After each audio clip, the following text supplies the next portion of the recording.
왜 27절까지 봤죠? 너무 길어서. 보려면은 36절까지 가야 되는데 그러면 너무 길죠? 그래서 한 가운데쯤 노아의 사건까지만 오늘 강의하도록 하겠습니다. 오늘 말씀 제목이 뭐예요? 인자의 때. 인자의 때. 인자는 우리 예수님 말하고 있는 거죠. 인자의 때 이렇게 제목은 붙였어요. 근데 내용은 인자의 때하고 연결되어 있는 거지만 실제적으로 우리 주님이 하신 말씀의 주 내용은 하나님 나라라고 하는 거거든요. 그래서 하나님 나라와 인자의 때는 무관하진 않아요. 그래서 제목은 인자의 때로 붙였지만 오늘 말씀의 내용은 그것보다는 하나님 나라에 대한 부분들을 좀 더 여러분에게 강의하려고 합니다. 괜찮겠어요? 늦게 끝날 것 같은데 여러분이 허용하면 제가 편하게 하고 아닌가 보다. 알았어요. 대충 적당히 하고 끝낼게요.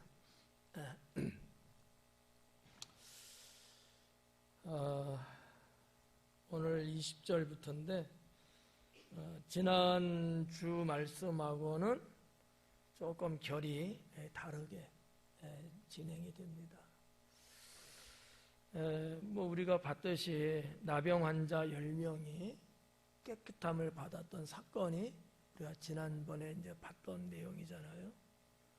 오늘 말씀은 그거하고는 뭔가 확연하게 다른 내용을 품고 있는 본문의 말씀이에요. 그래서 높아심에 말씀드리면 오늘 말씀 여러분이 잘 들었으면 좋겠다. 중요한 말씀이거든요. 하나님 나라에 대한 말씀이 신앙생활하면서 1년에 한 번 들을까 말까 할 수 있어요. 근데 그것도 설교 측면에서 들을 수 있는 거지 강의 측면에서는 듣는다는 게 쉽지 않을 거예요. 그래서 설교 때, 일반 설교 때는 강의식으로 설교하기가 어렵거든요. 그래서 못하는 건데 오늘 하나님 나라가 무엇이고 그 나라가 언제 온다는 거고 그 나라를 생각하고 있는 바리새인과 그 나라에 대해서 말씀하는 예수님의 생각의 차이가 뭔가, 그리고 하나님 나라가 너희 안에 있다는데 과연 그 안에 있다고 하는 의미는 또 뭘까, 이런 여러 가지가 상당히 그 내용도 넓고 깊이도 있는 그런 주제예요. 다 할 수는 없어요. 이거 하려면 책으로 한 5권 정도 나오거든요. 그러니까 그렇게는 안 되고 그냥 조금만 여러분에게 소개를 하려고 그래요. 그래도 아마 이것만 한 20분 정도 내면은 걸리지 않을까 이렇게 생각되는데, 지겨우며 일어났다 앉았다 하시고요. 답답하면 눈꺼풀 깜빡깜빡 하시고요. 그러면서 우리에게 주어진 시간 잘 감당할 수 있으면 좋겠습니다. 자, 20절 말씀해 보니까 바리새인들이 하나님의 나라가 어느 때에 임하나이까 하고 물었다는 거죠. 바리새인들이. 이 말씀 자체가 물론 결을 달리하는 본문의 말씀이기 때문에 그럴 수 있다고도 볼 수 있지만 어떤 측면에서는 조금 황당하다 이렇게도 볼 수 있는 거예요. 앞부분하고는 전혀 결이 다르거든요. 근데 갑자기 기록된 바에 의하면 바리새인들의 생뚱맞게 하나님 나라 언제 임하는 겁니까? 이렇게 묻고 있다는 거예요. 주제가 확 틀린 거거든요. 그럼 왜 바리새인들이 난데없이 하나님 나라 임함에 대해서 이렇게 물었을까? 여기에 대한 책임은 우리 예수님이 져야 되지 않을까 라고 저는 생각을 하는데, 제가 이단같이 보이죠. 우리가 16장을 보고 13장서부터 쭉 우리가 특히나 하나님의 사람들은 이 땅에서 어떻게 살아야 된다라는 것을 주님이 말씀했거든요. 이거하고 연결된 게 뭐였어요? 하나님 나라였어요. 거기에 16장 마지막 부분에서 기록된 게 뭐에 대한 비유의 말씀이었어요? 누구에 대한? 부자와 나사로 거지에 대한 말씀이었거든. 맞죠? 역시 하나님 나라예요. 가난하고 불쌍하고 애처롭고 연약한 사람들을 도와주며 살아야 되는 것이 당시에 유대 백성들의 할 일인데 그거 안 하고 자기만을 위해 살고 이렇게 갔잖아요. 이거를 우리 주님은 지적을 하시고 잘못된 거라고 말씀하시면서 너희가 그러기 때문에 하나님 나라에 들어갈 수 없다라고 말씀했거든요. 맞나요? 아니에요? 난 그렇게 강의를 했는데. 네.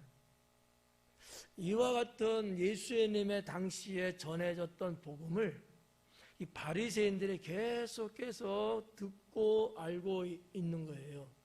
그런데 가슴에 찔림이 계속 있었던 거죠. 한편으로는 궁금하기도 하고, 이건 좀 긍정적 측면에서 본 거고요. 부정적 측면에서는 그런 예수님을 어떻게 하면은 딴지를 걸 수 있을까? 어떻게 하면은 이 진리의 함정에 빠지게 할 수 있을까? 이런 생각을 바리새인들은 당시에 했을 거예요. 그래서 상당히 난해한 건 아니지만 현 시대적이지 않은 하나님 나라, 그리고 하나님 나라에 대해서 복음이 전파되고 유대 백성들이 들어본 지가 꽤나 오래된 수백 년 된 이 주제, 이거를 예수님께 던진 거예요. 그럼 예수님이 말을 해도 걸려 들어갈 것 같고 아니면 말 못할 거라고 그들은 착각했는지도 몰라요. 제가 보는 관점이에요. 다른 사람은 어떨지 몰라도. 그래서 바리새인들이 난데없이 하나님 나라가 어느 때에 임하는 겁니까? 라고 물어왔다는 거죠. 이런 질문을 던질 만한 상황과 내용이 아니에요, 사실은. 그런데 그들에게는 예수님께로부터 어딘가 모르게 자기들이 지금 마치 공격당하고 뭔가 손해본 것 같고 우리는 대중 앞에 나쁜 사람으로 취급받은 것 같고 몹시 불쾌하고 억울했던 거예요. 이것을 반전하기 위해서, 역으로 이것을 공격하기 위해서 바리새인은 아마 예수님 앞에 하나님 나라라는 주제를 꺼내들지 않았겠는가라고 볼 수 있다는 거죠. 이것은 제가 뚱따지같이 그냥 말도 안 되고 어디에도 없는 것을 여러분에게 소개해드리는 게 아니고 이미 우리가 강의를 쭉 해오면서 봤던 내용들을 근거로 말씀드리는 거거든요. 여기까지 이해를 어떻게 갈까요?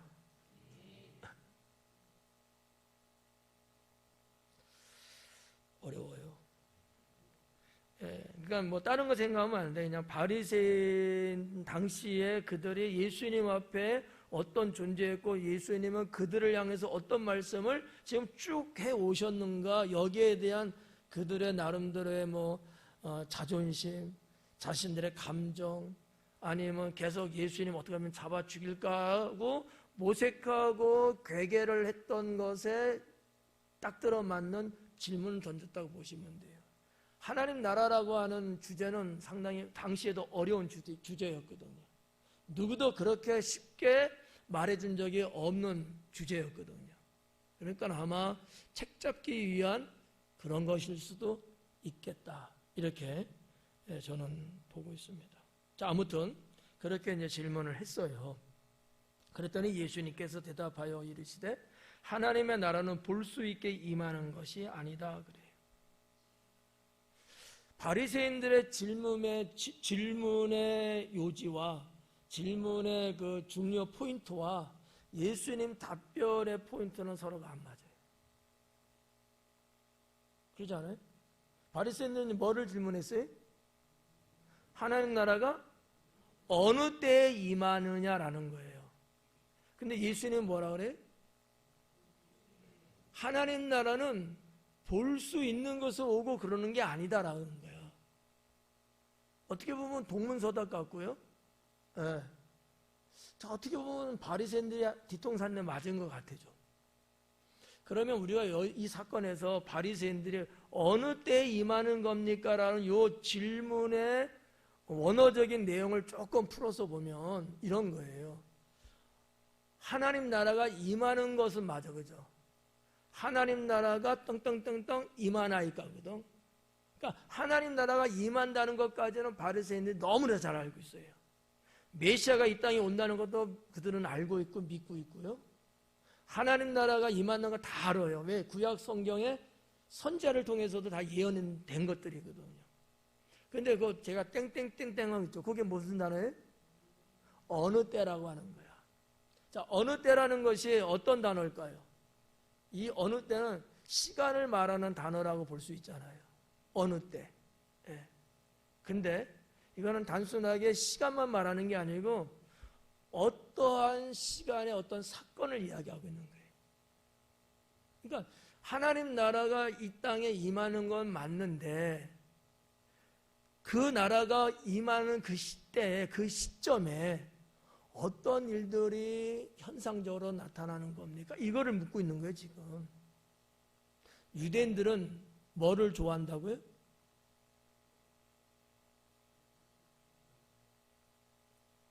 장로님 뭐? 빙고. 맞았어요. 유대인들은 기적을 원해요. 헬라인들은 지혜를 원해요. 이걸 안다는 게 기적이야. 이게 상당히 많은 시간 흘러간 강해였거든요. 네.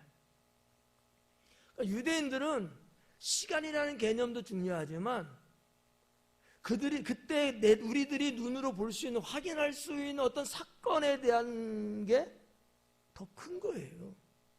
그러지 알 수 있잖아. 네.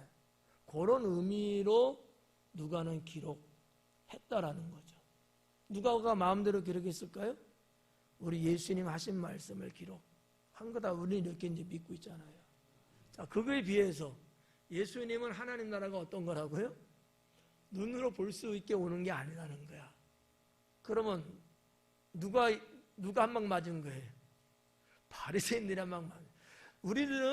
우리가 뭔가 이렇게 막 보고 와 이거구나 이렇게 임한 거라고 생각하고 물어봤는데 예수님은 그렇게 오는 게 아니다라고 말하는 거예요.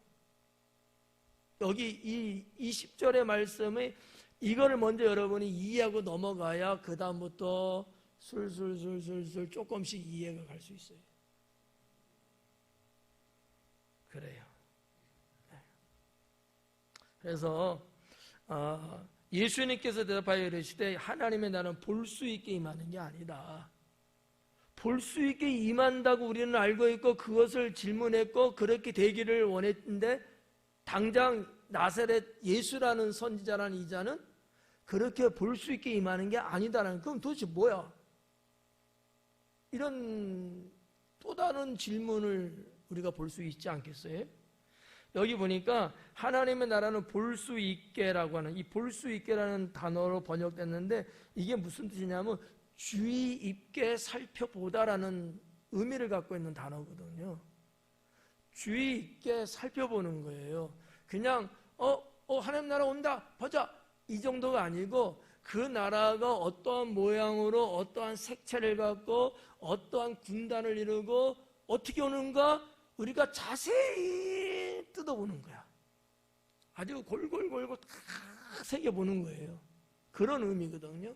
그래서 이 단어를 그 헬라 시대에는 헬라어의 그 문학적인 단어로는 어떤 의미로 번역이 됐냐면 진료, 관찰 이런 단어로 번역을 했었어요. 우리가 병원에 가면 어때요? 의사 선생님들이 처음에 진료 그리고 들어갈 때 초진 들어갈 때 꼼꼼히 다 물어보잖아요. 저 아파서 왔어요. 그러면 아파서 왔어요. 알았어요. 가세요. 처방해 줄게. 이러는 의사 있어요? 없잖아요. 어디가 아픈데요? 언제부터 아픈데요? 증상은 뭔데요? 꼼꼼하게 묻잖아요. 꼼꼼하게 안 물으면 이 의사는 어용이야. 그렇지 않아요? 뭘 알아서 처방을 하냐고. 뭘 알아서. 환자의 그 아픈 내용을 자세하게 들여다보고 해야지만이 환자의 병을 치료하는 데 큰 도움이 줄 수 있는 거죠. 그런 용어로 쓴 거라는 거지. 그런 용어로. 근데 예수님이 그 말씀을 쓴 거예요, 지금. 하나님 나라는 너희가 그렇게 하려고 하는데 그렇게 해서 되는 게 아니다, 하나님 나라는. 그러니까 제가 볼 때는 바리새인들이 완전 케오페 아닐까. 그러면 21절에 또 그래요. 그것뿐만 아니라 또 여기 있다 저기 있다고도 못하리니, 여기 있다 저기 있다고도 못하리니. 자, 장소적인 단어가 여기 계속 나오고 있어요. 여기 있다 저기 있다. 헬라어 원어 성경에는 여기 보고 저기 보고거든요. 이드라고 하는 단어로 돼 있어요. 이드는 보다라는 뜻이거든요. 여기를 보고 저기를 보고 그런 것이 아니다라는 거야. 근데 사람들은 어때요? 주님 재림하신다 뭐 어쩐다 하면 어때요? 어디를 가야 돼? 어느 교회 가야 돼? 저 산에 가야 돼? 뭐 어떻게 되는 거야? 이러잖아. 옛날 우리나라도 예수님 재림에 대한 소문이 확 퍼지면서 거기에 앞장섰던 단체가 다미선교였잖아요. 1992년도에 예수님 재림하신다고 그랬어요. 내가 알기에는 들은 바에는 당진 사람들도 상당수 아미산에 가기도 하고 흰 치마족을 입고 누가 가르쳤는지 모르지만 그런 거예요. 그러니까 이것이 우리나라뿐만 아니라 전 세계적으로도 사람들에게는 이런 어떠한 의식이 팽배해요. 내 눈으로 직접 내가 보고, 더군다나 예수님 재림인데 이게 놓치면 돼요? 안 되잖아요. 그러니까 내가 그 현장에 있어야 되는 거예요. 그래서 92년대 제 기억에는 대한민국의 국영방송사들이 다 총집결해갖고 다미선교회 그 선교회 거기에 다 포진해갖고 실시간 중계를 한 거야. 여기 뭐 상당수가 모르나 본데, 그때 어디가 있었는지, 그랬어요. 그래갖고 막 시간을 12시 막 초까지 재는 거야. 12시에 땡 했는데 아무 미동도 없어. 해프닝으로 끝났어요.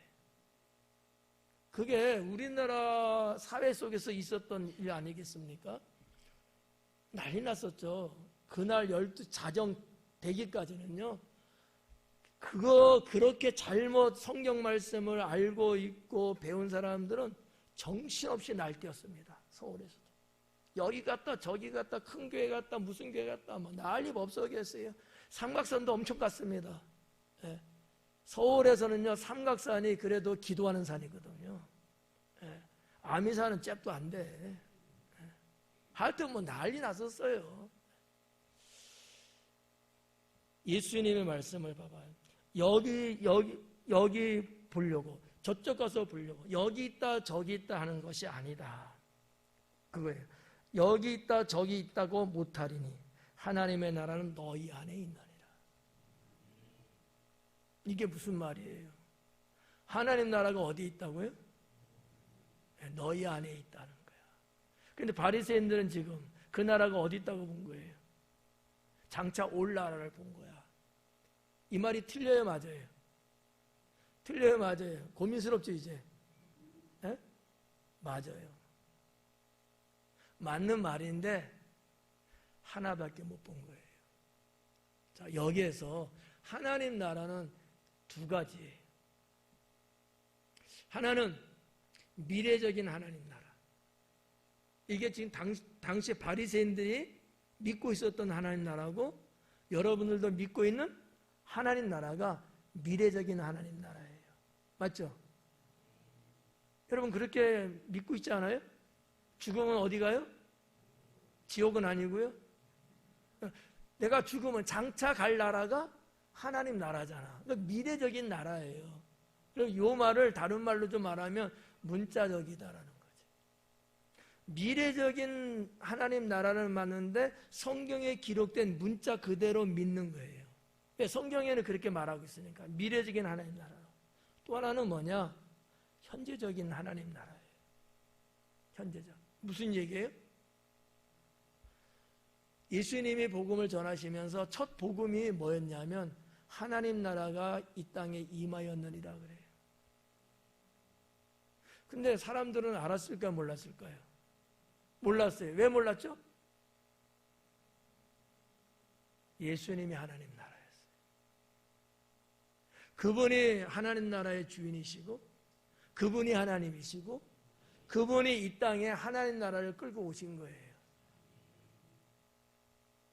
이거 믿으셔요? 저랑 같이 3단 될 수 있는데? 예? 하나님 나라가 이미 예수님 이 땅에 오심으로 말미암아 임한 거예요. 그 예수님 때 그래서 시작된 것이 교회고, 교회는 뭐라고 그랬어요? 하나님 나라가 세상에 임한 공용 부분, 공통 부분. 세상이 이렇게 있고 하나님 나라가 치고 들어온 거예요. 세상 안으로. 이 겹친 부분이 교회예요. 하나님 나라가 이미 임했다라는, 이게 현세적인 거야. 현재적인 거. 그런데 이 현재적인 하나님 나라는 영적인 거다라는 거죠. 영적인 거다. 그 말씀을 여러분에게 이제 풀어드리려고 하는 거예요. 자, 그러면 다시 21절로 들어가서 너희 안에 있느니라 그래요. 자, 하나님 나라를 물어본 사람은 누구죠? 바리새인들. 근데 바리새인들 안에, 이 안에라는 것은 뭐예요? 뭐 마음 안에 이런 개념이 클 거 아니에요? 네. 바리새인 안에 하나님 나라가 있다는 거야. 어떻게 생각하세요? 바리새인 안에 하나님 나라가 있어요. 바리새인들의 신앙은 어느 정도 있을까요? 정말 하나님 나라가 있을 수 있는 심령이었을까요? 어때요? 아닌 것 같죠? 아니야. 예수님이 말씀하시기를 바리새인을 향하여 이런 말씀을 하죠. 이 악한 세대요. 이 패역한 세대요. 예수님이 그 바리새인들을 향하여서 그렇게 그 시대를 정의를 내렸거든요. 악하고 패역한 심령, 그런 자들인데 그런 자들에게 하나님 나라가 임했다고요? 뭔가 안 맞지 않아 이거? 제가 볼 땐 그런데. 그러면 우리 성경에 번역된 너희 안에 있느니라 이 안에라는 이 단어가 갖고 있는 의미, 정말 어떠한 그 공간 안쪽 안에라고 번역할 수 있지만 그 가운데, 너희 가운데 이렇게 번역할 수도 있어요. 번역의 차이인데. 또 이렇게도 볼 수 있어요. 예수님이 너희라고 한 것은 꼭 바리새인만을 지칭한 것이냐라고 하는 의문점을 제시할 수 있어요. 바리새인을 포함한 당시의 유대 백성들라고도 볼 수 있거든요. 그럼 우리가 볼 때에 예수님이 이 땅에 하나님 나라가 오게끔 하셨어요. 그분이 하나님 나라예요.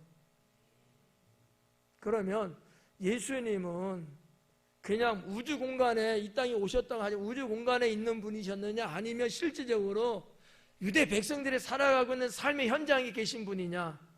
앞에 거예요, 뒤에 거예요? 뒤에 거죠. 그렇다고 보면은 이미 하나님의 나라는 유대 땅에, 이 세상에 왔다는 얘기예요. 왔다는 거거든.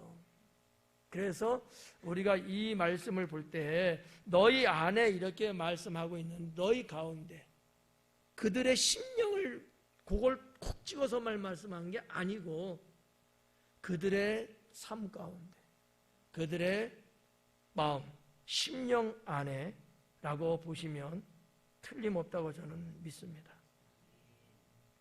어쨌든 간에 바리새인과 예수님의 하나님 나라의 임재에 대한 것은 서로가 엇갈려요. 틀렸어요. 그러면 누가 맞았을까요? 예수님이 맞은 거죠. 예수님은 미래의 하나님 나라 부정하지 않고 당연히 그 말씀을 많이 하셨어요. 그러나 그것뿐만 아니라 너희가 사모하고 너희가 바라보는 그 하나님 나라가 이미 나로 말미암아 이 땅에 왔다. 너희 가운데 임했다라고 하는 것이 우리 예수님의 복음이었다라는 사실이죠. 그렇다면 자, 하나님 나라, 이 하나님 나라가 제가 한번 여쭤볼게요. 여러분에게는 어떻게 임했나요? 오전 예배 때는 금식이라서 물을 못 마셨는데 저녁에는 한 모금 할게요. 상당히 못하더라고요.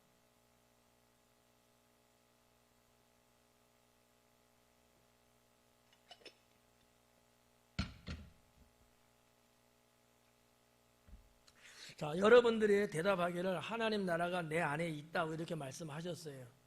나는 믿고 싶은데 믿어도 되는 거죠? 감사해요. 그렇다면 확인할 작업이 필요해요. 조금 불안하죠? 겁날 건 없어요. 있는 그대로 가면 되니까. 두 가지로 볼 수 있어요. 하나는 내면적인 거, 하나는 외면적인 거. 내면적인 건 어떤 게 있냐? 내가 변화됐냐라는 거지. 하나님 나라가 임한 심령은 변화됩니다. 여기까지는 문제 없는 거죠? 아유, 좋다. 변화가 안 되면 안 되는 거야. 사도 요한을 통하여 성경을 기록한 요한복음에도 보면 이걸 어떤 단어로 말씀했느냐 하면 거듭남, 중생, 새로 태어남, 이런 등등의 언어로 번역이 됐어요. 똑같은 건데 하나님 나라가 임하면 나의 옛사람은 죽고 나는 새 사람을 갖게 된다는 거죠. 이게 에베소서의 말씀이었어요. 성경 어디를 봐도 다 똑같은 거예요. 이거는요. 그러니까 중요한 포인트가 뭐예요? 하나님 나라가 내 안에 왔다면은 내가 하나님 나라를 가지고 있다면은 뭐가 일어나는 게 맞다? 변화가 내가 변화되는 게 맞다는 거예요. 옛날에 부모로부터 물려받은 성격, 살면서 성장하면서 갖게 된 문화적이고 감성적이고 지적이고 이성적이고 이런 모든 것들이 예전의 내가 아니고 달라진 나. 그죠? 한번 이렇게 한번 볼까요? 하나님 나라가 내 안에 있기 전에는 그때도 교회는 나왔어요. 나올 수 있어요, 없어요? 있는 거잖아요. 그런데 어떠한 것에도 생명력이 없었던 거예요. 예배를 드려도 그냥 앉아서 같이 예배 드렸을 뿐이지. 기도를 한다고 해도 남들 하니까 했을 뿐이지. 어떠한 영적 감흥이나 하나님의 은혜는 있을 수 없는 거거든요. 그런데 하나님 나라가 내 안에 임함으로 인해서 내가 변화가 되면 그런 나의 태도, 자세, 의식이 달라지겠죠. 맞지 않아요? 네. 그런 걸 보면 알 수 있다는 거지. 내가 변화되느냐. 예전의 나냐, 지금의 나냐. 이걸 봐야 되는 거예요. 옛날에는 거짓말도 삼삼하게 했어요. 근데 하나님 나라가 내 안에 들어오고 나부터는 거짓말이 사라져요. 이건 아닌 것 같아요. 여전히 있는 것 같아. 정말이라니까. 이게 변화가 안 됐다면 여러분 다시 한번 고민해 보셔야 돼요. 제가 진지하게 고민합니다. 사도 바울을 통해서 하나님께서 고린도 교회 편지를 보낼 때 너희가 믿음에 있는가 너 자신을 시험하고 너희 자신을 확증하라 그랬거든요. 바로 이런 케이스예요. 정말 심오할 정도로 내가 나를 한 번쯤 점검해 볼 필요가 있어요. 제가 말씀드렸잖아. 전에는 하루에 한 10번 정도는 거짓말 했대요. 여러분은 몇 번 했어요? 옛날에? 더 많이. 네. 그랬는데 예수님 믿고 구원받고 내가 그렇게 안 하고 싶어서 막 그런 건 아닌데 나도 모르게 내가 자꾸 변화가 되는 거야. 그래서 지금은 몇 번 한다고요? 얼마만큼? 한 번? 와, 이거 대단한데, 한 번? 안 할 때도 있지 뭐. 그죠? 안 할 때도. 거짓말 안 할 때도 있잖아요. 그래야 된다는 거지. 예전에는 내가 그렇게 살았어. 죄악 가운데 살고 혐오 가운데 살고 말할 수 없이 더럽게 살고 막 이랬던 나였는데, 내가 예수님 믿고 구원받았다고 하는 어떠한 정점에 지나고 나부터는 내가 조금씩 조금 달라진 거예요. 10번 했다가 그 다음에 한 1년 후에는 한 8번 하고 또 한 1년 후에는 7번, 이렇게 조금씩 내가 새롭게 변화되고 있는 거예요. 이거는 하나님 나라가 있다는 거지. 여러분, 사도 바울을 통해서 고린도 교회에 보낸 편지 중에 이런 말씀이 있잖아요. 너희의 몸은 너희 것이 아니고 하나님의 성령께서 거하시는 성전인지 너희가 알지 못하느냐. 아멘 좀 해봐요. 그게 왜 이렇게 쑥스러워? 네. 그렇지 않아요? 우리 몸은 그냥 육신적인 몸이 아니고 하나님의 거룩한 성전이 임재하신 하나님의 나라 성전이라는 거야. 의미적으로는 같은 개념이에요. 맞죠? 네. 그러니까 첫 번째는 변화, 두 번째는 뭐냐? 통치예요. 이게 더 어려운 거야. 변화는 변화라는 거 그냥 나도 모르게 내가 자꾸 그렇게 되는 거야. 옛날에는 막 이렇게 했잖아. 근데 어느 순간부터 그 냄새가 역겹고 그 자리에 가기도 싫고 막 이렇게 그러고 싶어서 그랬어요? 아니잖아. 예전에는 건강상 끊으려고 해도 못 끊었었는데 주께서 심령에 주님의 나라를 주심으로 그 자연적으로 이게 된 거 아니겠어요? 여기까지는 그래도 쉽다니까. 통치는 조금 더 어려워요. 이 통치가 무슨 얘기냐면 하나님 나라가 내 안에 들어오게 되면 하나님이 다스리는 내가 돼버리는 거예요. 예전에는 내가 나를 다스렸어요. 내 마음대로 살고요, 내 뜻대로 행했어요. 내 기분대로 갔거든요. 근데 하나님 나라가 임한 자는 그렇게 살 수가 없어요. 근데도 그렇게 살고 있는 건 기적이죠. 예를 들면 이런 거야. 다들 대부분 차 운전을 하시니까 심령에 걸리는 사람은 회개하시면 돼요. 예. 그냥 눈치 보고 신호 무시하고 딱 갔어. 이건 통치를 못 받은 거야. 근데 상황에 따라서 가고 싶은 생각이 들 때 있어요, 없어요? 솔직하게 말해요. 있어요, 없어요? 근데 갔어요, 안 갔어요? 왜요? 그렇지. 주님께서 나를 통치하시기 때문에 내 육신적으로는 가고 싶었어. 가야지만이 내가 3분 더 일찍 갈 수 있거든. 근데 나를 못 가게 하는 거야, 내 속에서. 이해가요? 이거는 통치를 받고 있다는 거예요. 예전에는요, 그런 게 어딨어. 짤 없지. 그냥 가는 거지. 예?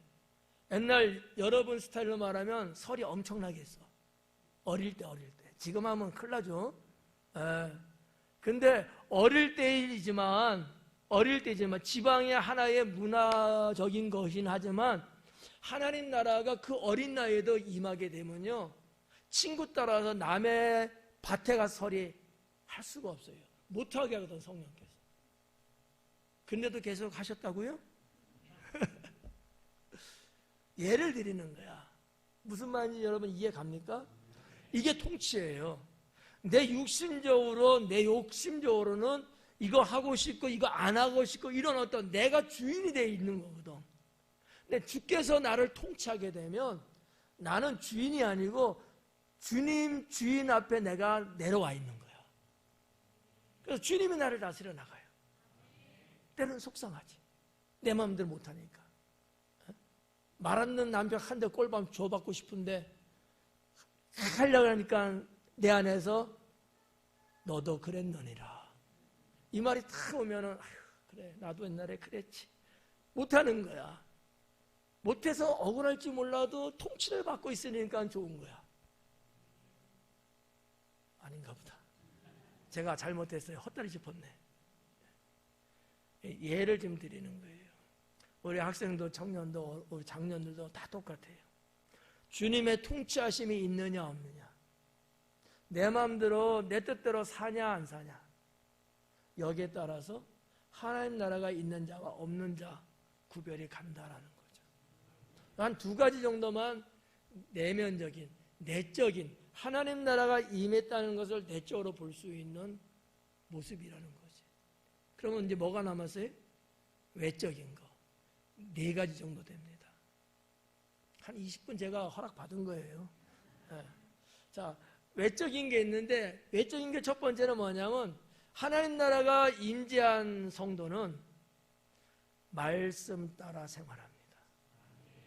이게 달라요. 네. 외적으로 이게 표시가 나, 이제. 네. 저는 봐라, 전에 안 그랬는데 너 왜 그래? 미쳤어? 이럴 정도로 외적으로 이제는 내가 하나님 말씀대로 주님이 기록된 말씀에 의해서 이러라면 그러고 하지 말라 안 하고 이렇게 내가 살아가게끔 되는 거예요. 이건 외적으로 나타나는 모습들이에요. 예. 야, 지나가다 하나 훔쳐. 예. 근데 안 훔쳐. 예. 외적으로 드러나는 거잖아요. 정말 우리는 이런 어떠한 뭐 제도라든지 이런 어떠한 그 뭐라고 할까 뭐 좀 격리 아니면 간섭 이런 것들이 없을 때는 그냥 할 수도 있었던 거 아니에요? 교회 다니면서도 한단 말이야. 근데 하나님 나라가 내 안에 임하고 나서부터는 말씀 따라 내가 안 하기 시작하는 거예요. 여러분 차 얘기 한 번만 더 할까요? 예배 드리고 나가다가 뭐 조금 서로 이렇게 다른 차량하고 좀 이렇게 슬쩍 삐낄 수도 있고 아니면 동승자가 지차도 아니면서 문 열면서 긁어먹을 수도 있잖아요. 어때요? 그럴 수 있지 않아요? 그럴 때 어떻게 해요? 손해배상 청구해야죠.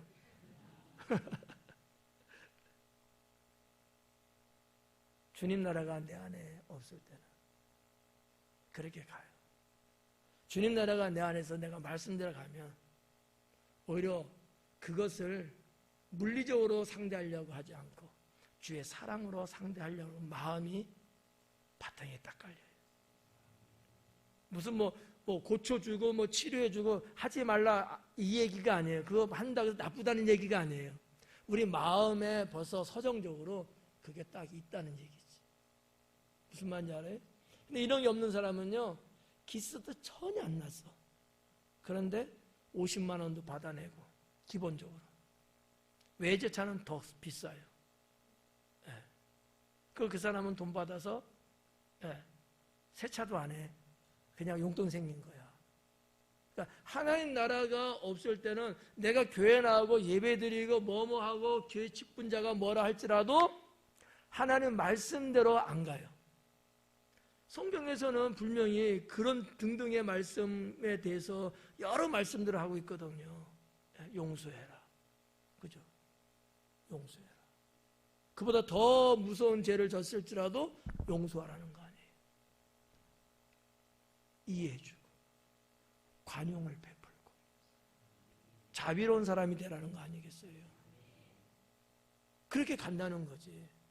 두 번째는 뭐냐면 천국 소망을 갖고 있습니다. 그래서 기도할 때마다 이 하늘나라 소망, 천국 소망을 갖고 기도도 하고 생활하면서도 뭐 일부러 막 대놓고 하는 건 아니지만 이미 이 사람은 천국 소망이 갖고 있어요. 그래갖고 늘 천국 소망을 생각하고 살아. 하루를 살든 1년을 살든 그 삶 속에 천국 소망이 있는 거예요. 네. 이런 사람은 뭐다? 하나님 나라가 그 심령 안에 있는 사람이다라는 거지. 여러분 죽을 때는 천국 소망 있을까요 없을까요?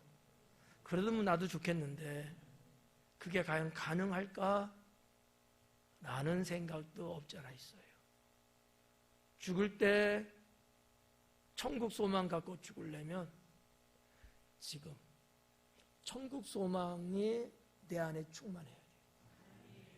1살, 2살 먹으면서 나이가 들고 노년이 되고 기억이 희미하고 의식이 희미하고 수족이 잘 말리지 않고 이렇게 되면 젊었을 때 그 믿음이 없어질 확률이 100%입니다.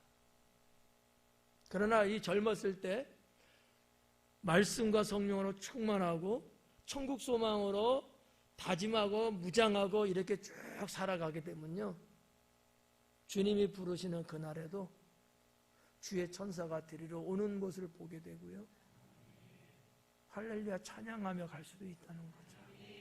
이게 달라요. 예, 다르다.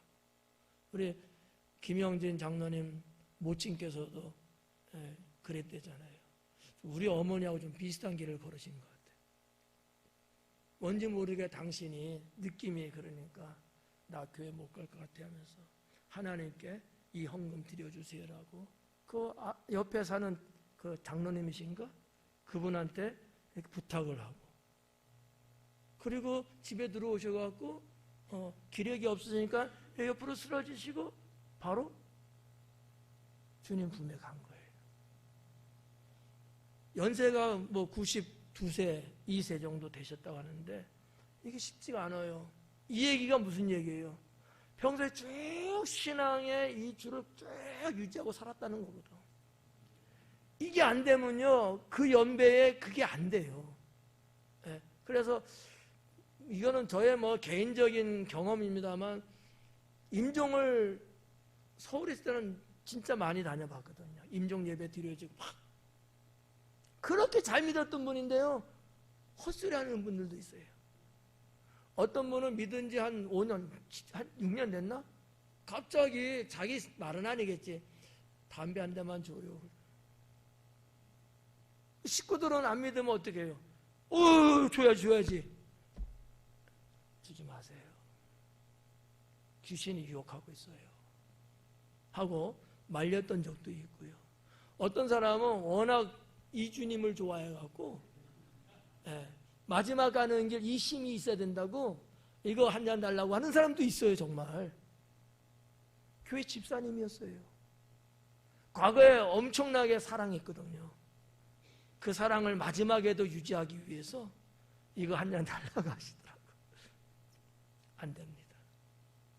사탄이 역사하고 있는 거예요. 뭐 이런 것들. 그러니까 천국 소망이라는 것이 여러분 우리가 어쩌다 한 번씩 뭐 할 때만 기억하고 이러면 안 된다는 얘기야. 하나님 나라가 내 심령에 임한 자는요, 정말 옆구리 찔러도 천국, 배꼽을 눌러도 천국, 천국에 대한 이게 확실히 있다고 하는 얘기예요. 세 번째는 구별입니다. 구별. 이 구별은 무슨 얘기냐면, 세상을 이렇게 살아가는데 하나님 나라가 임한 사람은요, 구별하고 살아요. 뭐 좋다고 해서 무턱대고 하지 않아요.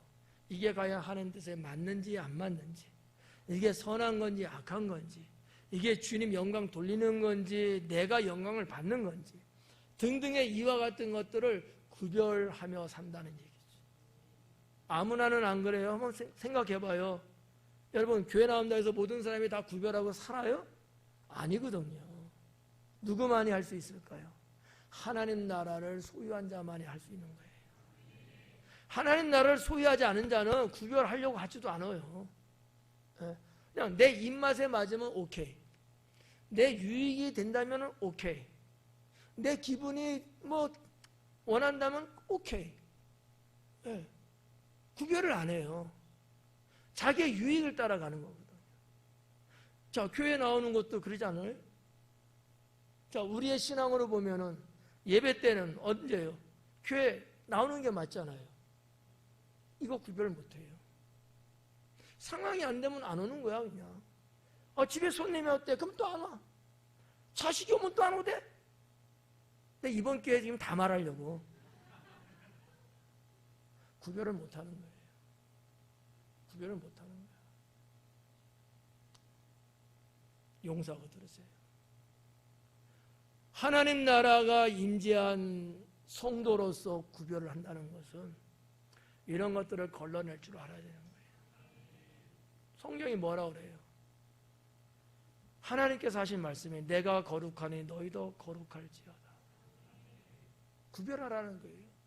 이스라엘 백성들이 멸망했던 원인 중에 하나가 뭐예요? 가장 큰 원인이 구별 못한 거예요. 전능하신 하나님 믿는 거하고 이방신을 믿는 거 이거 구별 못했어요. 그래서 망한 거예요. 하나님 주신 축복이 있습니다. 세상에서 자기가 노력해서 거둬들인 물질이 있습니다. 이거 구별 못했어요. 구별 못하면 죽는 겁니다. 구별할 수 있어야 돼요. 하나님 나라가 내 안에 있다라고 믿으시는 여러분들이라면 비록 우리가 사는 것은 이 세상이긴 하지만 구별할 수 있어야 된다라는 거죠. 자, 일명 우리는 성도입니다. 맞죠? 그리고 우리는 예수님 말씀에 따라서 이 세상의 빛이고 이 세상의 소금이에요. 그럼 어떻게 사는 게 답이 나오지 않아요? 그렇게 살아야 되는 거예요. 이거 구별할 줄 알아야 된다는 거야. 자, 우리 학생들은 학교 생활하면서도 하나님 믿는 학생들이야. 학생으로서 내가 또 믿는 성도로서 할 게 있고 안 할 게 있을 거야. 청년도 마찬가지고 장년도 마찬가지고 남녀노소 불문하고 다 똑같아요. 구별할 수 있어야 돼요. 지금 우리 고난주간인데 고난주간에 놀러 간다? 이거 구별한 사람이? 구별 안 한 사람이에요. 뭐 그거 한번 놀러 갔다 해서 뭐 천국 간다 못 간다 그 얘기가 아니야. 하나님께 구원받은 자라면 하나님 나라가 자기 심령 안에 임재했다는 게 맞다면 그 정도는 구별한다는 얘기죠. 그리고 그 구별된 거룩하게 구별된 대로 우리는 사는 거죠. 그렇잖아요. 다른 날은 가세요 놀러. 그러나 특별한 절기잖아. 고난주간. 이런 걸 구별해야 된다는 거죠. 이런 거를. 여러분 뭐 여행 가는 걸 제가 타박하는 게 아니고 평일에는 가시고 구별해서 안 가야 될 때는 안 가고 그 얘기를 말씀드리는 거예요. 마지막 네 번째는 영혼 지배입니다. 영혼 지배. 이 무슨 얘기냐면 하나님 나라가 여러분 안에 있나요? 그러면 여러분이 여러분의 주변 사람들을 그 영혼을 지배할 수 있어야 돼요. 왜요? 여러분 안에 이미 하나님 나라가 임했고 그 하나님의 나라의 능력이 있기 때문에 여러분 주변에 가족이든 친구든 이웃이든 간에 그들의 영혼을 지배할 수 있어야 돼요. 그 정도가 돼야 된다는가. 지배라는 단어를 나쁜 의미로 보지 마시고 좋게 말하면 선한 영향을, 능력을 베풀고 그들에게 하나님의 원하시는 바대로 살아갈 수 있도록 하는 그런 존재가 돼야 된다는 얘기거든요. 하나님 나라가 있는 자는요, 그래요. 내가 이렇게 같은 친구가 있다, 아니면 선후배가 있다, 이렇게 했을 때 나의 영향력이 끼칠 수 있어야 돼요. 근데 없어. 오히려 끌려가. 이건 하나님 나라 없는 사람이에요. 하나님 나라가 그렇게 무능합니까? 주의 성령께서 그렇게 연약할까요? 아니에요. 그렇다고 본다면 주님 나라가 임재한 자는요, 능력이 있어야 되는 거예요. 쉽게 말해서 머리가 돼야 된다는 거지. 제가 오전 예배 때는 꼬봉이 되지 말라고 그랬어요. 네. 꼬봉이 되지 마라. 하나님 믿는 사람들이 바닥에 절절절절 기고, 네?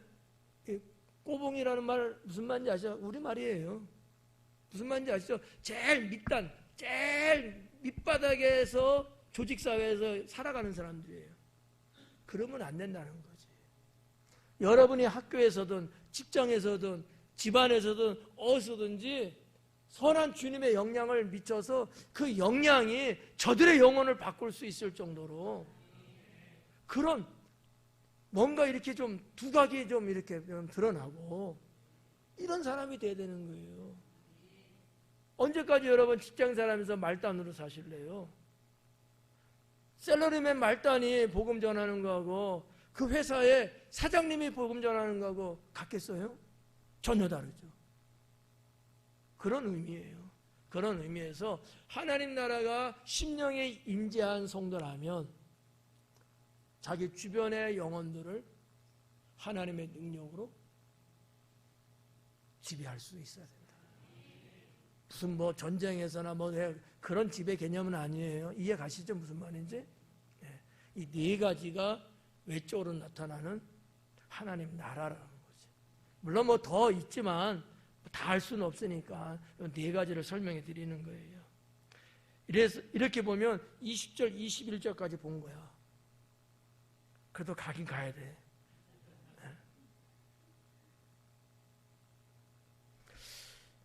22절에 보면 또 제자들에게 이르시되 때가 이르리니 너희가 인자의 날 하루를 보고자 하되 보지 못하리라. 자, 20절, 21절은 하나의 블록으로 묶었어요.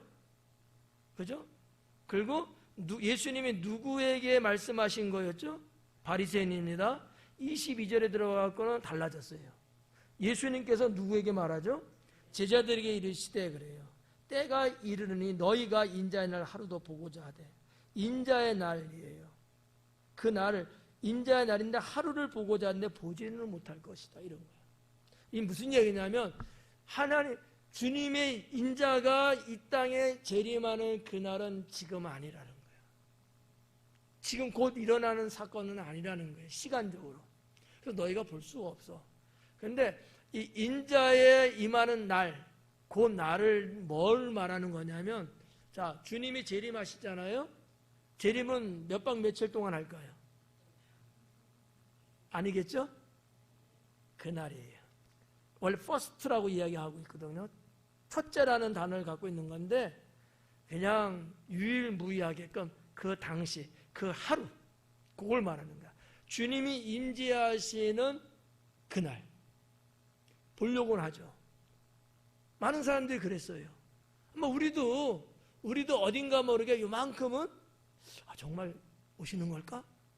네, 사이가 뒤숭숭해, 세상이 시끄러워, 요만큼 있었는지도 모르지. 네, 있었는지. 근데 내일 보지. 그 사람은 버려움을 당하는 거야. 성경이 그렇게 말했잖아. 두 사람이 밭을 갈고 있다. 한 사람은 올라가고 한 사람은 버려두고, 맷돌 갈다가 한 사람 올라가고 한 사람 버려두고. 1박 2일이라면 버려뒀겠어요? 딱 그 사건, 딱 그때뿐이거든. 그거를 지금 여기서는 이렇게 말씀하고 있다라고 저는 해석을 합니다. 너희가 인자의 날, 재림이에요 이거는요. 그날 하루를 보고자 하지만 보지 못할 것이다. 그러니까 주님의 임재하는 날은 지금 아니고 더 훗날이라고 하는 거예요. 더 훗날. 제자들이에요. 예수님보다도 수십 년 더 살았어요. 그러나 보지 못할 것이다. 이 말씀과 뒤에 나오는 우리 예수님이 버림받는 날, 그거는 볼 것이라는 거죠. 서로가 두 가지가 대비하고 있어요. 이것도 이렇게 말하면 너무 머리가 복잡하니까 그냥 절수대로 내려갈게요. 23절에 사람이 너에게 말하되 보라 저기 있다, 보라 여기 있다 하리라. 그러나 너희는 가지도 말고 따르지도 말라. 자, 주님의 재림이 사람들 말에 의하면 여기 있다 저기 있다 한대요. 당진에 있다, 서산에 있다, 서울에 있다 막 이런다는 거야. 근데 뭐라는 거죠? 예수님은 가지도 말고 그렇게 말하는 사람 따르지도 말라는 거예요. 성경 말씀, 이 말씀만 제대로 성도들이 알았더라면 치맛바람에 저거리 입고 어디 가고 이러지는 않았을 거라고. 왜? 예수님의 재림이 거기에만 임하겠냐는 거지. 이건 예수님 재림에 대해서 너무나 무식해도 너무 무식한 사람들이야. 그런데도 어딘가 모르게 종교성이 강하다 보니까 내가 거기 안 가면 나는 못 올라갈 것 같은 마음에 간 걸 같아. 이해는 가요. 그러나 성경은 그렇게 말씀하고 있지 않다라는 거지. 여러분 주무시다가 천국 갈 수 있어요 없어요? 있잖아요. 주님은 어디에 있든지 언제든지 주의 백성들을 부르신다는 거예요. 걱정할 거 없어요. 예. 꼭 저하고 같이 있어야 됩니까? 아니에요. 여러분 일상생활 쭉 하면서 신앙으로 살면서 주님이 부르시면 언제든지 가는 거예요. 이 말씀 하나님도 여러분 제대로만 알고 있어도 이단들한테 빠지지 않을 텐데, 이단들은 이런 말 안 해주죠. 성도들이 얼마나 하나님의 말씀을 모르면 이단들이 이용해 먹겠느냐라는 거죠. 24절에 번개가 하늘 아래 이쪽에서 번쩍이어 하늘 아래 저쪽까지 비침같이 인자도 자기 날에 그러하리라. 자, 번개를 하나 예를 들고 계십니다. 여러분 번개 보신 적 있으시죠? 몇 시간 동안 치죠 번개가? 한번 치면? 10초? 엄청나게 긴데? 10초도 있어. 걱정하지 마. 자, 어쨌든 간에 짧잖아요. 주님의 재림도 그렇다는 거지. 근데 이 번개는 두 가지의 어떤 속성을 갖고 있습니다. 하나는 시간성이고요. 하나는 가시성이에요. 시간성은 뭐냐면 짧다는 거예요. 시간이 번개. 가시성은요. 모든 사람이 다 봐요. 서산 안에서 번개 치면 우리는 볼까 못 볼까? 우리도 봐요. 이 가시성이라는 거예요. 그러니까 예수님이 그 당시에 번개를 예를 들고 계시는 거예요. 그러면 시간성은요, 짧은 시간이에요. 그래서 예수님이 말씀하신 비유의 말씀 어떤 게 있을까? 뭐같이 온다? 도적같이 온다는 거죠. 모르게 아무도 모르게 다 잠자고 아무도 모를 때 도적이 들어오잖아요. 있을 때 들어와요 장로님? 장로님한테 혼날 걸 그러면? 모르게. 그때가 어느 때예요? 낮에 사람이 있고 움직일 때가 아니고 다 피곤해서 잠잘 때. 보통적으로 이렇게 이제 표현을 하는 거죠. 이런 거. 시각적인 거는 이런 거예요. 만인이 다 보는 거예요. 그래서 예수님이 마태복음 28장에도 기록했듯이 너희들이 내가 구름 타고 올라가는데 너희들이 본 그대로 내가 다시 오리라. 내가 올라가는 모습을 너희들이 지금 보고 있다는 거예요. 그죠? 갈릴리에 500의 형제가 모였다고 그랬잖아요. 다 보고 있는 거예요. 너희들이 사람의 눈으로 본 것처럼 내가 올 때도 너희 눈으로 본다는 얘기야. 이해 가요? 이 번개가 갖고 있는 두 가지의 특성이 있어요. 예수님이 이런 걸 따지면서 말씀한 건 아니겠지만 번개는 그런 건데 그거를 주님은 예로 드셨다는 거지. 자, 그 다음에 25절에 보니까 그러나 그가 먼저 많은 고난을 받으며 이 세대에게 버림바 되어야 할지니라. 자, 그러나 그가 먼저 많은 고난을 받으며 그는 누구죠? 예수님이죠. 여러분이 이제 신학교 한 3학년은 된 것 같아요. 이제 척척인데 예수님이 말씀하시는 건데 그라고 하는 인칭을 썼어요. 그가 먼저 많은 고난을 받으며 이 세대에게 버림바 되어야 할지니라. 이 말씀에도 두 가지가 있습니다. 두 가지. 하나는 예수님 당시에 대한 말씀을 하고 계신 거예요. 내가 많은 고난을 먼저 받아야 된대요. 예수님이 지금 예루살렘 성으로 유월절 지키려고 움직이는 과정이 있고요. 입성한 다음부터는 시작되는 게 뭐예요? 고난과 십자가에서 죽으심이에요.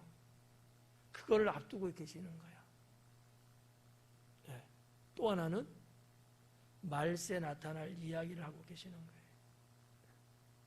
여기 세대라고 하는 단어가 나오잖아요. 네. 이게 제네아라고 하는 단어인데 무슨 얘기냐면 제가 이제 세대라는 단어를 썼을 때 나랑 같은 시간대, 나랑 같이 지금 동시대에 지금 살고 있는 사람을 말하고 있는 거예요.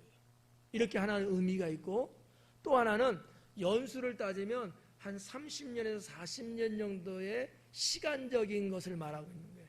한 세대.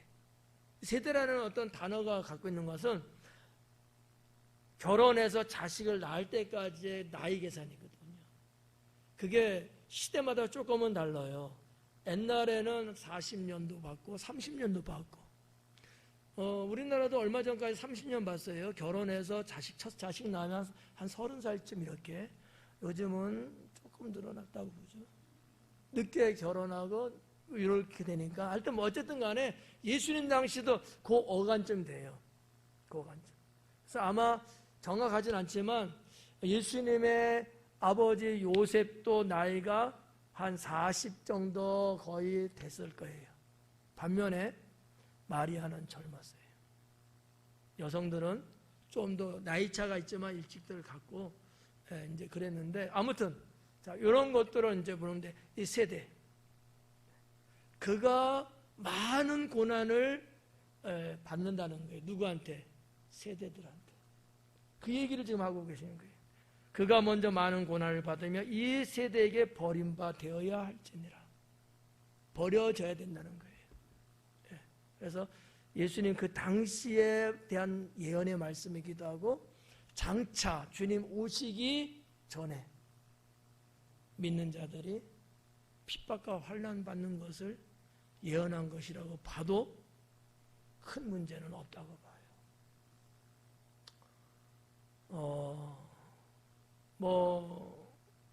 다른 나라는 그렇고 우리나라 같은 경우도 어때요? 지금 기독교 인구가 많이 줄었죠? 예. 우리가 뭐 보편적으로 통산적으로 말하는 게 1200만 기독교인 이렇게 이제 말했잖아요. 지금은 800만까지 이야기해요. 그런데 더 적을 것이다 이렇게 얘기해요. 믿는 자들이 점점 줄어들어요. 이거는 말세에 나타난 징조 중에 하나입니다.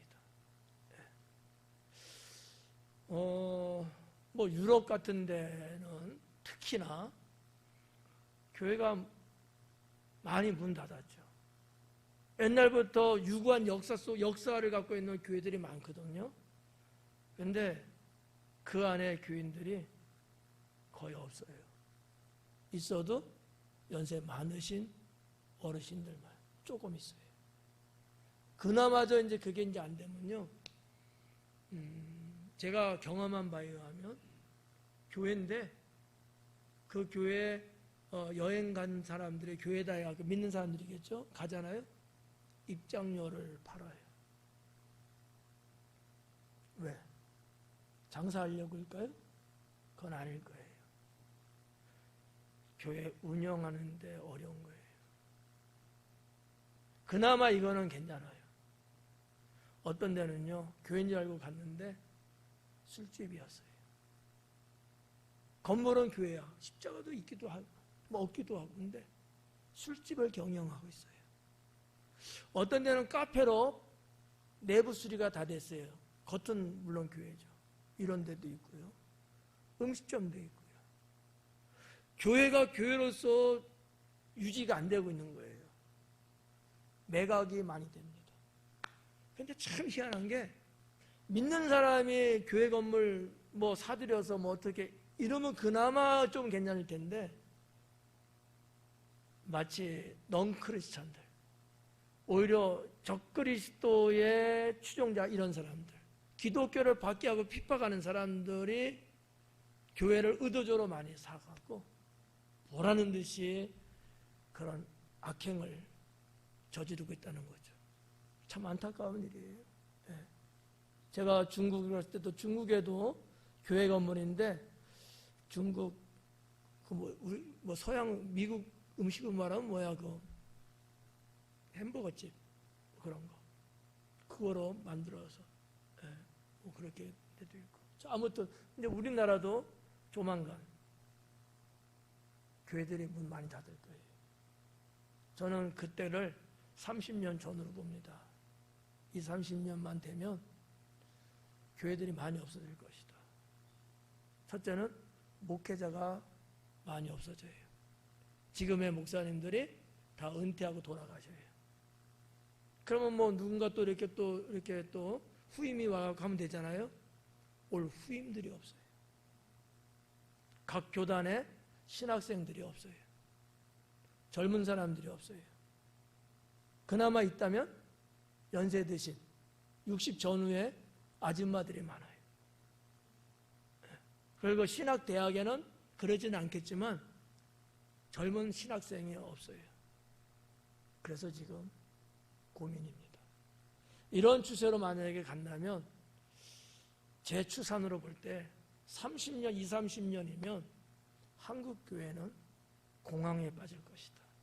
한 지역에 당진만 해도 한 교회가 정확하진 않지만 제가 10년 전, 11년 전에 연합회장할 때 그때도 320, 30개 교회 됐거든요. 지금은 더 늘어났어요. 근데 이 숫자가 엄청나게 줄어들고 큰 교회 등등의 유지가 되는 교회만 남고 사라질 수도 있다라는 거죠. 도시교회는 더 심각합니다. 도시교회는. 왜 이 말씀 드리냐면 25절에 많은 고난을 받게 될 것이고, 그러니 여러분 믿는 자들에 대한 핍박과 환난은 앞으로 가면 갈수록 더 많아질 확률이 높아요. 왜? 먼저 믿은 우리들이 본이 안 됐기 때문에. 믿지만 하나님 나라가 없어서 변화되지 못하고 통치를 받지 못하니까 자기 기분 자기 멋대로 행하다 보니까 세상 사람들하고 충돌이 일어나고요. 그러면 그들은 믿는 자들하고 등을 돌리고 적이 되어버립니다. 지금도 기독교 하면 무슨 뭐 개독교다 막 이렇게 또 외치는 사람도 있고, 믿는다면은 잘못한 건데 괜히 막 찝쩍거리고 난리들 치잖아요. 네. 앞으로는 더 심각해지지 않을까. 그래서 여기 그가 먼저 많은 고난을 받으면 이 세대에게 버림받아야 할지니라 했는데, 이 할지니라라는 단어가 갖고 있는 의미가 뭐냐면 필연성이에요. 그렇게 된다는 거예요. 될 수도 있고 안 될 수도 있다는 게 아니고 꼭 그렇게 된다는 얘기예요. 왜 그럴까요? 하나님이 말씀하신 계획이에요. 이 세상 종말이 그렇게 지금 치닫고 있고 이게 하나님의 계획 속에 들어와 있다고 하는 것이죠. 중요한 단어가 하나 있는데 그게 뭐냐면 버림받아야라는 단어예요. 버림받아야. 이게 무슨 단어냐면 아포도키마조라는 단어거든요. 아포도키마조. 이게 무슨 뜻이냐면은 자세히 이렇게 시험해 보는 거예요. 시험해 보고 내 마음에 안 들면 거절하는 거예요. 그런 뜻이에요. 테스트를 해봐요. 우리도 뭐 여러 가지 뭐 그럴 수 있잖아요. 뭐 물건 사는데도 한번 뭐 써보고라든지 뭐 이런 게 있잖아. 네. 사람도 이렇게 만나보고 뭐 이런 것도 있잖아요. 신앙도 똑같다는 거죠. 주님을 위해서 우리가 일을 하고 뭐 이렇게 하잖아요. 근데 가만히 보고 따져봐요. 자기 마음에 안 들면 안 해요. 이러는 거예요. 주님이 기뻐하시고 원하는 일임에도 불구하고 자기한테 유익이 안 되고 뭔가 자기가 손해볼 것 같고 이거 해갖고는 괜히 친구들 사이에서 왕따 당할 것 같은가. 예를 들면 아까도 얘기했지만 친구들은 다 그냥 자유분방하게 이렇게 생각하는데 나는 때가 되면 교회 간다고 그러는 거야. 그러면 가만히 따져보니까 나이가 친구들한테 왕따 당할 것 같아. 그러면 따져보고 시험해보고 아니다 싶으면 나 교회 못 가요. 이러는 거야. 왜? 그러면 또 한번 거짓말을 해야 되잖아. 뭐 이런 식으로. 그게 아포도키마조라는 단어예요. 그렇게 버림받는다는 거지. 우리 주님이 사람들에 의해서, 당시 유대인들에 의해서 자기들의 입맛에 맞지 않으니까 예수님을 거절하는 거예요. 복음인지 알아요. 극소수는 예수님이 메시아라는 것도 당시에 알고 있었어요. 그렇지만 자기들의 입맛에 안 맞아요. 자기들의 마음에 안 들어요. 자기들의 이권이 손상될 것 같아요. 그래서 예수님을 거절합니다. 이게 오늘날 우리들에게도 얼마든지 있을 수 있지 않겠느냐라는 거죠. 이런 일이 우리에게는 있어야 될까 안 될까? 안 되겠죠. 이런 일이 있으면 안 되는 거예요. 내가 주님을 거절해요? 내 이권 때문에? 내가 손해본다니까? 내 권리를 주장하려고? 그건 신앙이 아니죠. 25절은 그렇게 기록이 되어 있습니다. 마지막 26절, 27절인데 이 두 절을 좀 바꿔서 봐요. 바꿔서 27절부터 노아가 방주에 들어가던 날까지 사람들이 먹고 마시고 장가들고 시집갔다. 그리고 홍수가 났어. 그들은 다 멸망했대요. 그리고 26절 노아의 때에 된 것 같이 노아의 때 이렇게 됐대. 이렇게 사니까 어땠어요?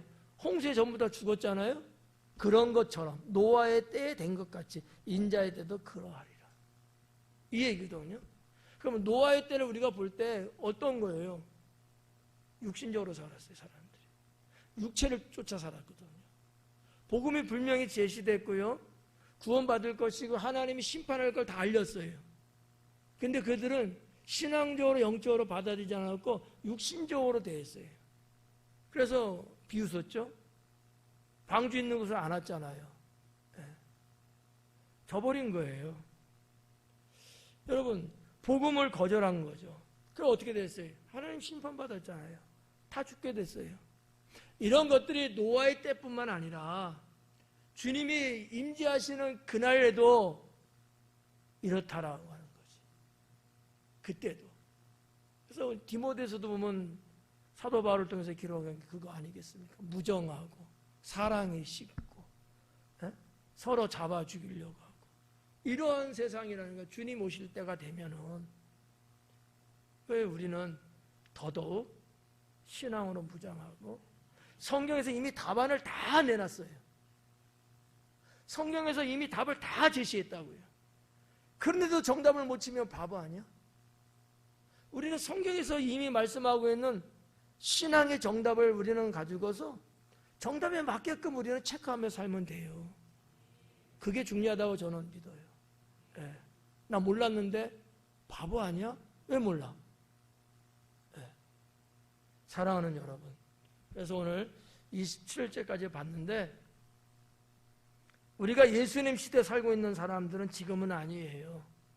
그러나 주님이 장차 재림하시는 그날은 우리가 앞에 두고 있는 사람들이기 때문에 우리는 노아의 시대 때 사람들처럼 세상에 취해서 세상에 가로막혀 살면 안 되고 오히려 말씀과 성령으로 충만하여서 오히려 이기면서 살아갈 수 있는 성도가 되어야 된다고 믿습니다.